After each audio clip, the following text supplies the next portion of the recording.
This is Matador News, and here are today's headlines. Southern California is breaking records with extreme heat and winds, causing fire warnings and temperatures in the triple digits. And it's time for Dodger baseball. For the first time since 1988, this team will compete in the World Series. Ace starter Clayton Kershaw will pitch against the Houston Astros tonight at 5 p.m. Hello, and welcome to Matador News. I'm Tory Isaac. And I'm Alexandrea. It is hot in Southern California today. The Santa Anas are blowing and fire danger is extreme. Los Angeles Fire Department officials say a half-acre blaze erupted on the side of the 118 freeway during rush hour this morning. The fire was reported west of Woodley Avenue in Granada Hills.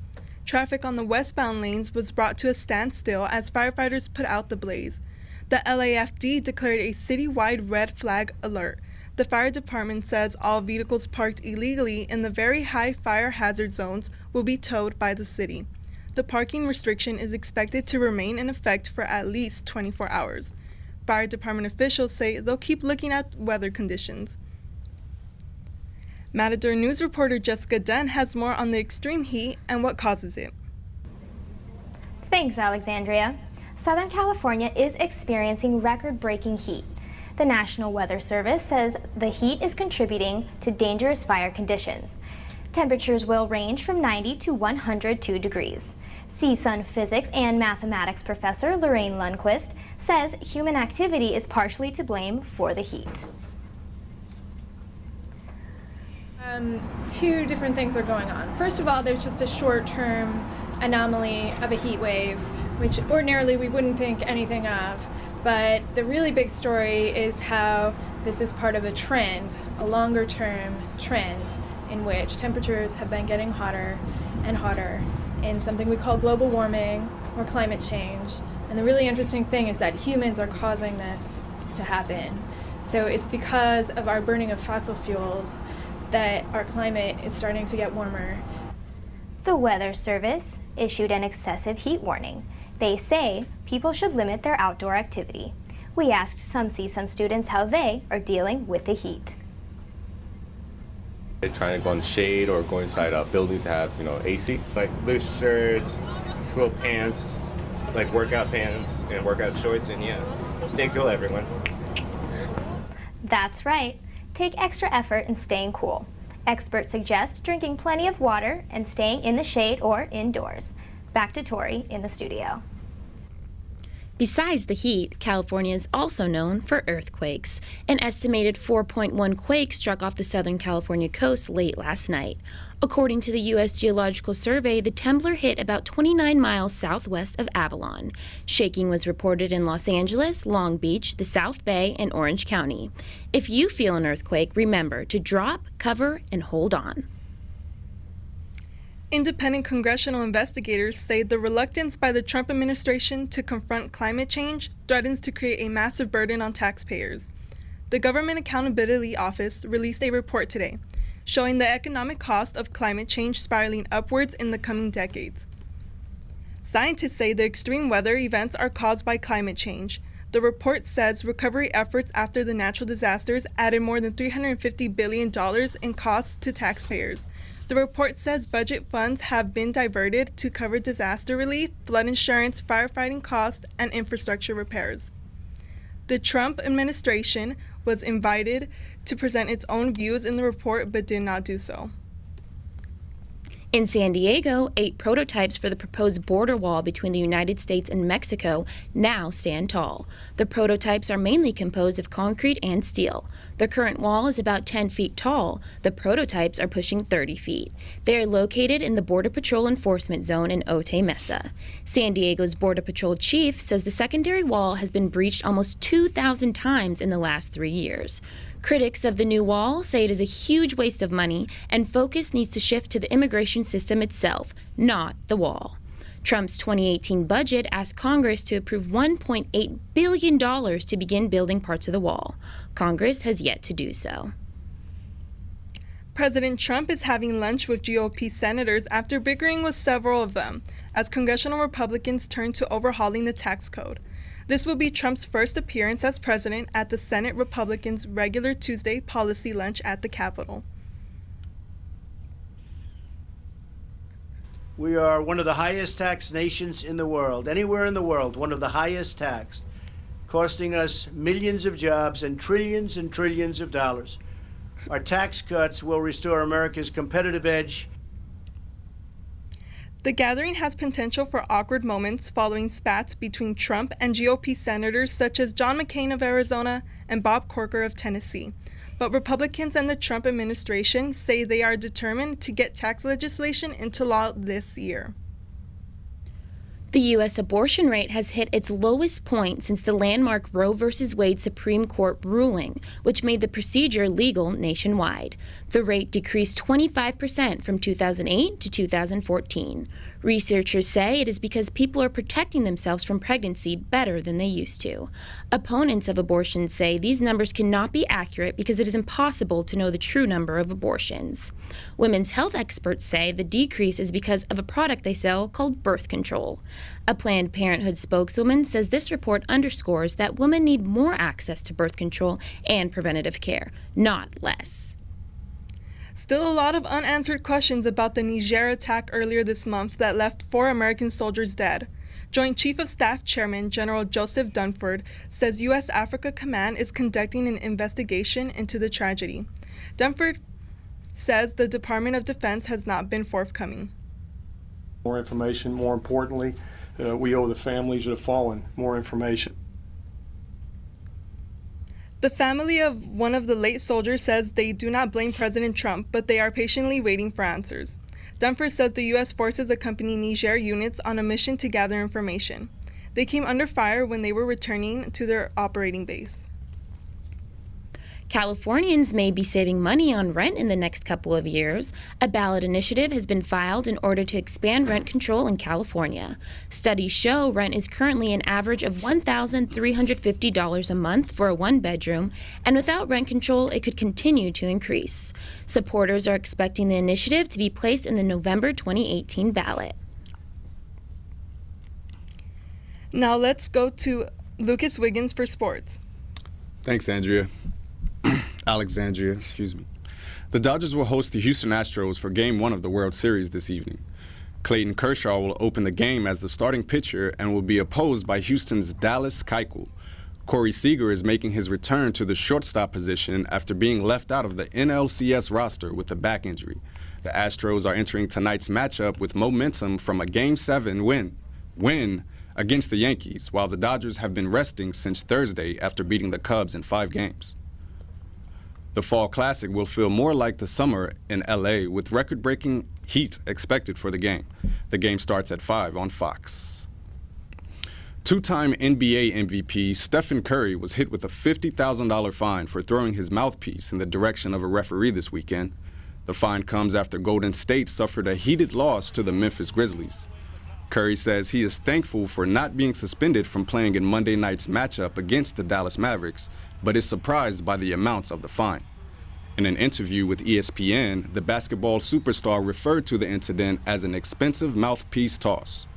The famed point guard says he's going to make a concerted effort to make sure his mouthpiece never leaves his possession during gameplay.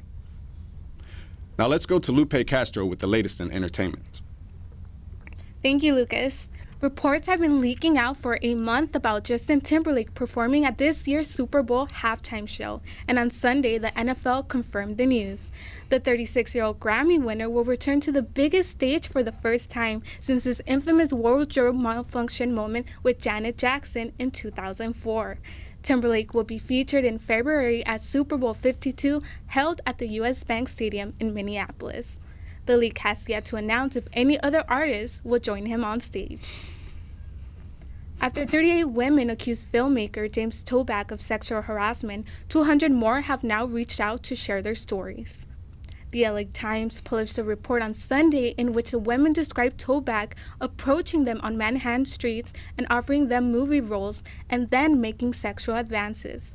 Within 2 days, additional women contacted the Times by email regarding similar encounters with Toback.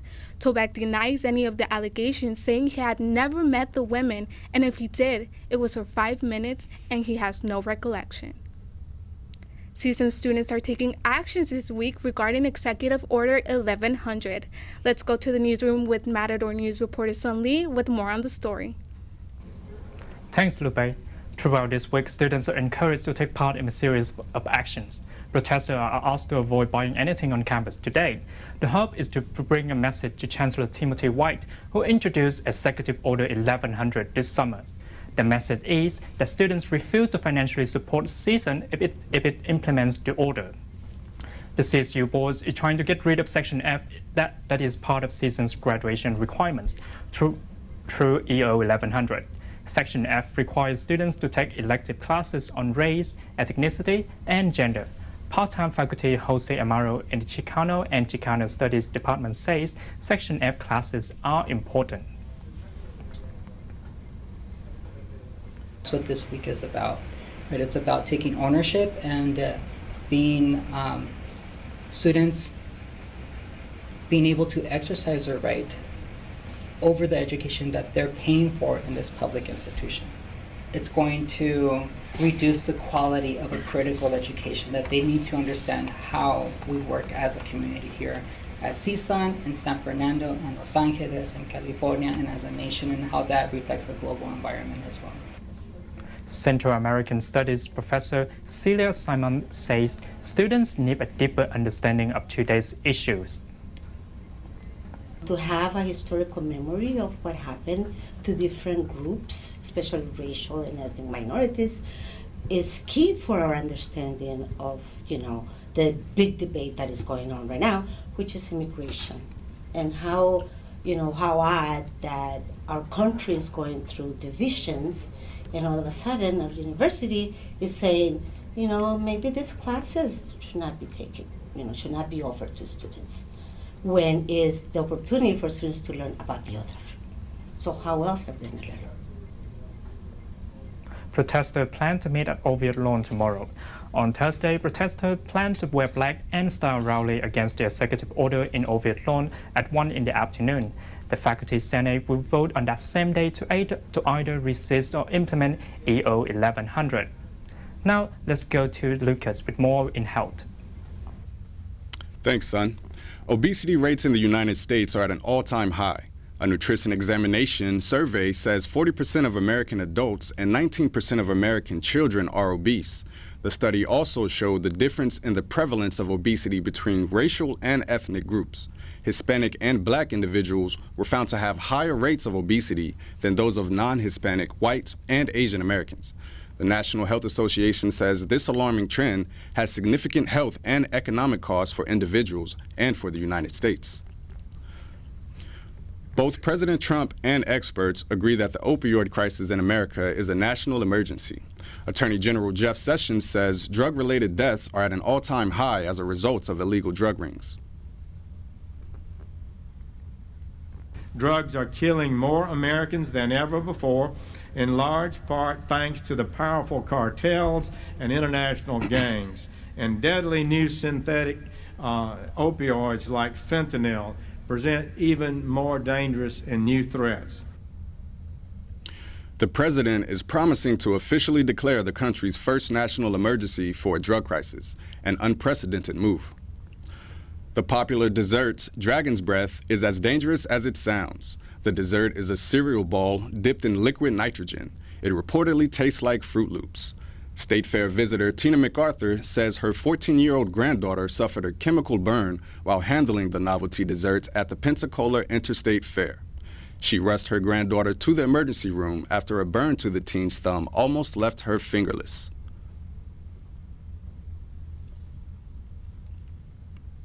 The doctor had to cut it open, cut away the dead skin, and get the infection out. But they said had we not come in and got her finger treated, that she could have possibly lost her thumb.